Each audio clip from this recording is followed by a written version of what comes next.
Hi YouTube and fellow Last Cloudians, welcome to another Last Cloudia video. Guess who's here? Yes, it's Rimuru Tempest, the Sexy Goddess! Wait, what the hell? Okay, that's the one. And I believe the first time Idis has done something bold like this to include another limited banner concurrently. We also have here Swimsuit Team. It just keeps getting better, doesn't it? Well, not really for my wallet though. Alright, enough of my wallet. Let's dive into what's new, exciting, and polls. So first, we have these collab challenges on the left side of the screen. And these actually gives you some little prizes when you complete some of the events. It gives stuffs like materials and tickets. So, do make sure that you complete all of them. Next, we also have daily polls, which is a 1 poll for Rimuru's collab, and we also get 10 times polls ticket. So a total of 40 polls we will be getting from those tickets, and we also get daily polls also. So a lot of polls to be given out to us. Hopefully we get something good. Hopefully you guys get something good. For the polls of these tickets, I will usually do it on my stream. So if you want to check it out, do look at the link in the description down below and join the stream and have fun. So moving on, we're going to be talking about the events in this update. So the first event that we have here is Rimuru's event. So over here, by completing the events, you'll be getting a bunch of things with points, first time clear rewards, crystals for 3 starring, limited gears and materials can be obtained through the trading space. Don't forget the tour, and also their version of co-op, which can be found in the top right of the screen. Lots of decent rewards to be collected here. On the summer event, similarly having point rewards, first time clears, trading space, etc. No tour or co-op for this one. Decent rewards too. Now the last one was the previous one that was with SS Lyla. You can take a look at the trading spaces to see if they are worth your orbs. But I will collect the limited gear though. Alright, next we will move on to the little things. We have a new fishing spot. Let's take a look at the rewards. You get some for catching dupes of it, collecting all of the different fishes and the bigger sized ones. You get a limited bikini for your efforts. It won't change the sprite of your unit, so no, you won't get to see Eliza in a bikini. What are you thinking? And 50 mother souls is pretty nice.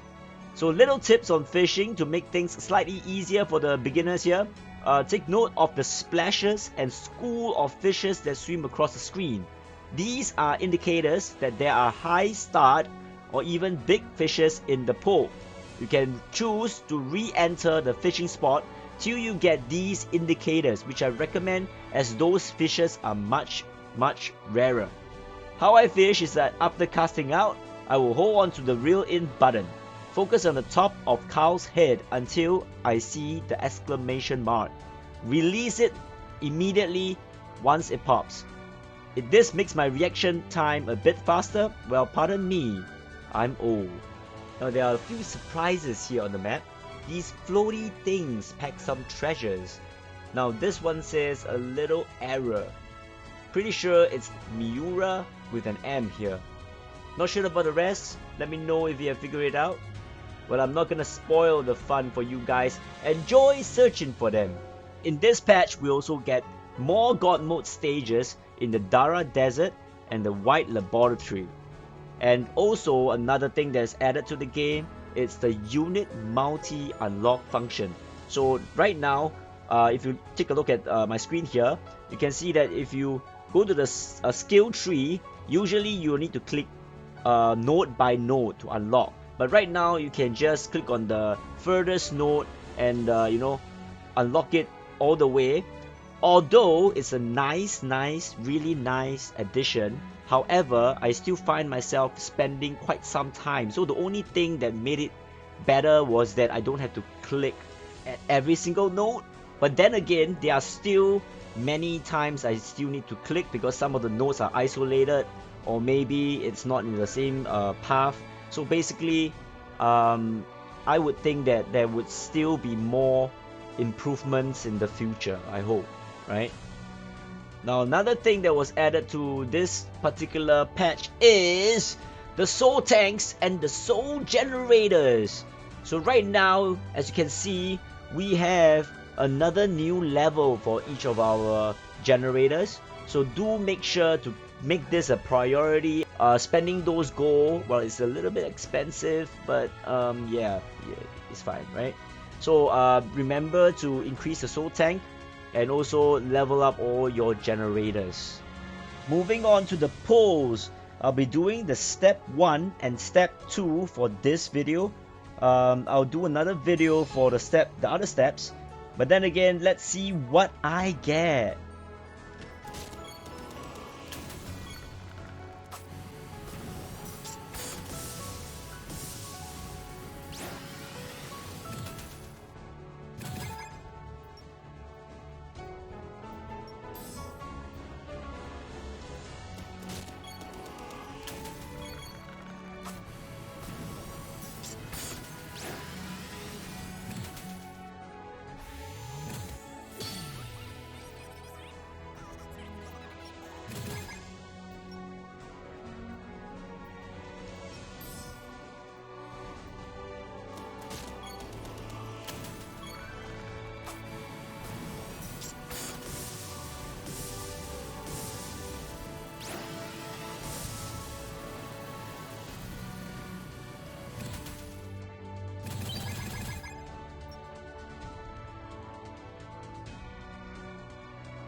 Well, okay, pretty decent. I got Rimuru at least. Yes, yes, yes. That's what I'm looking for. And of course, I'll still need the arc though.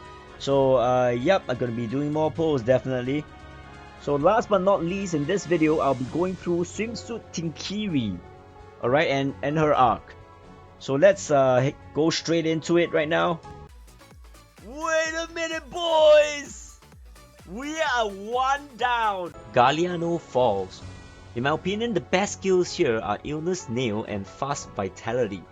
This has actually become more important as people are seeing more powerful status infliction thanks to Logia. And 3 SC for a plus 1000 HP to your maximum HP is actually a really good for survivability. Good value there. The Ether reward is mainly for fire stages and it gives a lot of fire reduction, to fire damage. Much like Milim's arc that is coming. What's it for the hate for fire, man? Summertime maybe? Okay, so this will be a brief intro to Summer Tinkili, as I don't want to take this video too long, so stay tuned for a more in-depth discussion of her soon. As you can see here, pretty decent stats. Keynote is a 107 int, but this is at Awaken 6. Now her only weakness is to light, weak against poison and curse. Curse is gonna be her issue here, as I see that it'll be important for her to be spamming those skills, which I'll touch on later. Resistant to silence and illness, and immune to stun, really good. Now moving on to the skills, all her skills are long range and dark element. S1 does a medium size AoE around the target.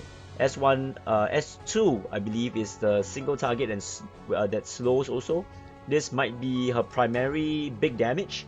S3 is the interesting one. Long range attack, has a chance to lower enemy dark resistance, and that's to all enemies, okay? Now unsure of the proc rate, however, tested by one of my viewers, Scorba, that the amount is said to be minus 20 dark resistance, okay? Now the ultimate does AoE damage and reduces physical attacks from all enemies. My guess is that you'll be able to stack with other debuffs that does the same thing. Her trait 1, Temptress Style, adds 20% to her dark damage and does additional 50% to male enemies. Take note, it's to male enemies, so it doesn't buff your own male units, alright? Now the second trait takes minus 20% physical damage from enemies and increases her debuff duration by 20%. This makes her more viable than other supports that you have, as she's tankier and debuffs last longer, means less recasting and better for her MP. Now survivability at higher levels is becoming a thing, as I constantly find my older units having a tougher time with that. Now lastly, we look at her SC saves. As you can see here, Dark Magic, no new one though. Now very dark focus with all of the skills that increases dark damage. Lily is in trouble, isn't she? As mentioned before, I'm just gonna touch on some of the skills that makes her unique. Now one of it is Summer Temptation, single target minus 50% int and STR on a single target for 40 seconds. Now usable only once, it's just like an arc skill. So I would say you will have to time this right? So possibly to maximize this during a break on the boss, with her spamming as she could. She has another passive which sort of absorbs the amount she debuffs, right? So she could be a really good burst DPS during break. Another way you could be using this skill is possibly doing some insane skill activation by certain bosses which one-shots all your units. You can time it and possibly survive that hit. Now she also has a weak skill, the skill weak, which reduces minus 20% resist to a single target, right? Synergizes well with her S3. I'll talk more about this on a separate video. Now her beat step is one which does like sort of a stats absorb. So I believe that it works off debuffs in the whole stage, and it lasts as long as the debuffs are still on the enemy, and she loses the stats as soon as the debuff drops, right? Think of it another way, it's like buffing herself and at the same time debuffing. However, the buff will be dependent on enemy stats instead of her own, which in a way could be big, right? In boss fights or even stages with many enemies, Arena will work pretty nicely too. Too bad the AI doesn't cast debuffs or buffs, so I would not suggest you putting her on defense. Lily is still better there. Now before I forget, there is a new paid gear which we didn't get previously for SS Lyla. Nothing too big of a deal here. Good weapon for her stats wise and more crits, and also making her crit ignore 20% defense and MND. Don't think this is a debuff, so you can't combo this with a SS Tinkili. So SS Tinkili has two paid gears. One is a mic, which increases 10% dark damage and also increase 10% to debuff amounts. So this one needs to be tested, because in my mind, if I cast Blazer, right, which is minus 20% STR, it should go up to 30%. And of course this would also buff Tinkili, it should buff Tinkili by 30%, right? My viewer tested, and the buff to Tinkili is not increased by additional 10%, so it might be a bug though, I'm not sure about that. So next is her sunglasses. This will make her silence immune, increases her debuff duration, which is big. You know, coupled with her other skill, this will be a total of 40% duration. That will mean that a usual 40-second debuff will last 56 seconds. Also, she gets a +1 SCT when debuffing. What would I like to know is if the debuff is like Giga Blazer, goes onto 4 enemies, does she get 1 or 4 SCT? Now the conclusion, I believe that IDIS is thinking of ways to develop more options for us, in a way of mixing things up. I really like the idea of stats absorption and making debuffs stronger and more viable. Whether or not this will make her OP or broken in boss stages still remains to be seen, and as I mentioned before, I do not like the idea of too much power creeping in Last Cloudia, as I always see this as a build any unit type of game, rather than I need this hero or I'm screwed, or that I can't enjoy certain gameplay. Alright guys and girls, I thank you all for watching. Do leave comments in the comment section down below on how you built your SS Tinkili. Like and subscribe if you enjoyed it or found any use of it at all. Stay tuned for more Last Cloudia videos. Wishing you the best of luck in all the banners. This is Zaz here, and I'm signing out.